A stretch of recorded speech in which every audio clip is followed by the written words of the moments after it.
Bonjour et bienvenue pour ce rendez-vous hebdomadaire de décryptage de l'actualité économique et géopolitique en mode affranchi.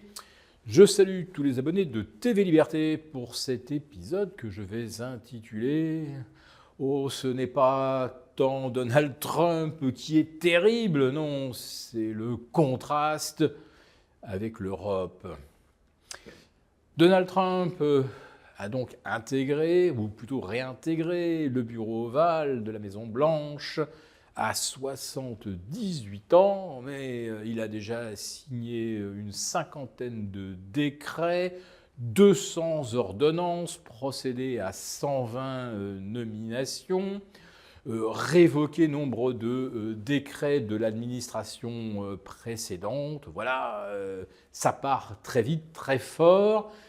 Quel contraste avec l'Europe, où les élections législatives ont eu lieu le 9 juin dernier. Il a fallu attendre des semaines et même des mois pour voir se constituer la Commission européenne et qui se caractérise par la nomination de personnages qui brillent par, peut-être pas leur incompétence, mais par leur insignifiance.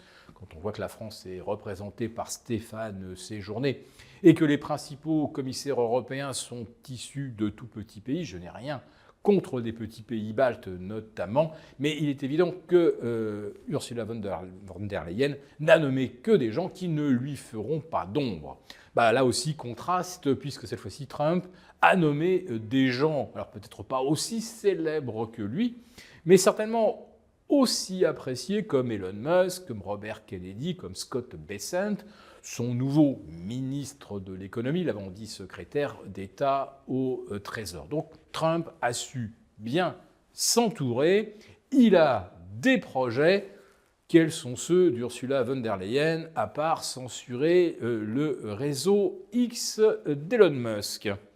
Alors Trump a annoncé par exemple un méga plan d'investissement dans l'intelligence artificielle intitulé Stargate, 500 milliards durant son mandat, ça fait 100 ou 125 milliards d'investissements par an. En réalité, qu'est-ce que fait Trump ? Il fait du Trump, c'est-à-dire qu'il reprend à son compte quelque chose qui était déjà dans les cartons, puisque oui, les géants de la tech aux États-Unis et de l'IA allaient ouvrir des dizaines de data centers. Bon, là maintenant, il dit que c'est lui qui est derrière ce grand plan, mais en réalité, les 500 milliards, ils auraient été investis quasiment de toute façon, et d'autant plus facilement que les géants de la tech aux États-Unis ont des trésoreries énormes qui se chiffrent en dizaines, voire en centaines de milliards. Et à Wall Street, on brûle d'investir dans l'intelligence artificielle. Bref, 500 milliards, je ne dirais pas que ça va se lever comme ça d'un claquement de doigts, mais c'est tout comme. Alors qu'en Europe, là aussi, quel contraste, on est obligé d'aller gratter les fonds de tiroir, voire peut-être même d'aller confisquer l'épargne des ménages européens. Et oui, il y a un plan de collecte de l'épargne qui dort, de façon à constituer un fonds d'investissement dans les entreprises innovantes et les entreprises de la défense. On pourrait ainsi mobiliser 300 milliards pour l'ensemble des investissements européens, alors qu'aux États-Unis, 500 milliards, c'est pour la seule intelligence artificielle. Vous voyez un petit peu la différence d'échelle. Mais non seulement l'Europe ne sait pas où trouver de l'argent et pourrait peut-être même envisager de pénaliser ceux qui ne voudraient pas de façon spontanée offrir leur épargne aux fonctionnaires européens. Aux États-Unis, bien sûr, c'est sur la base du volontariat total.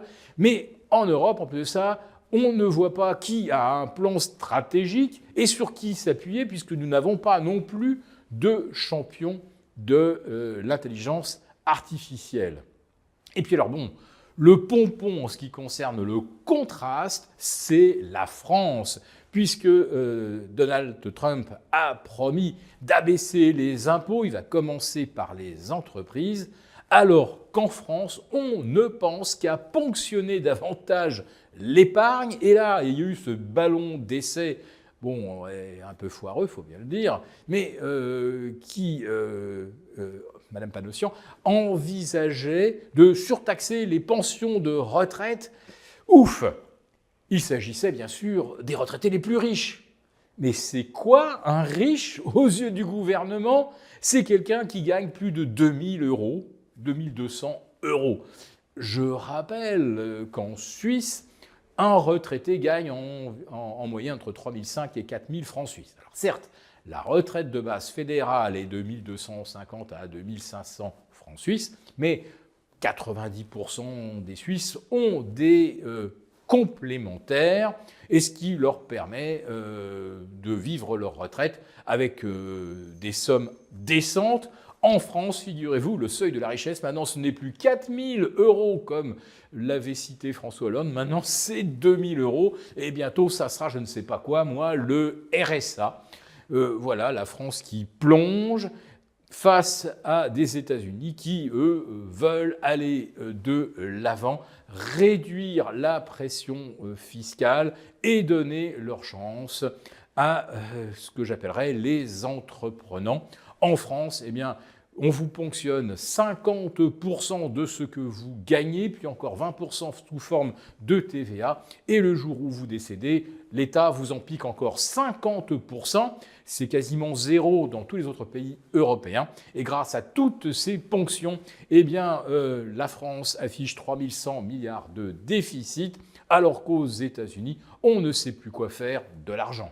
Nous avons conçu à votre attention un rapport spécial que vous obtiendrez gratuitement en cliquant dans le lien en description de cette vidéo. Un rapport spécial qui analyse toutes les conséquences économiques, financières et patrimoniales. Et bien sûr, ce rapport vous offre également des mesures, des initiatives à mettre en place très rapidement pour protéger votre épargne, celle de vos proches. Tout ça donc dans un rapport gratuit que vous obtenez en cliquant en bas de cette vidéo.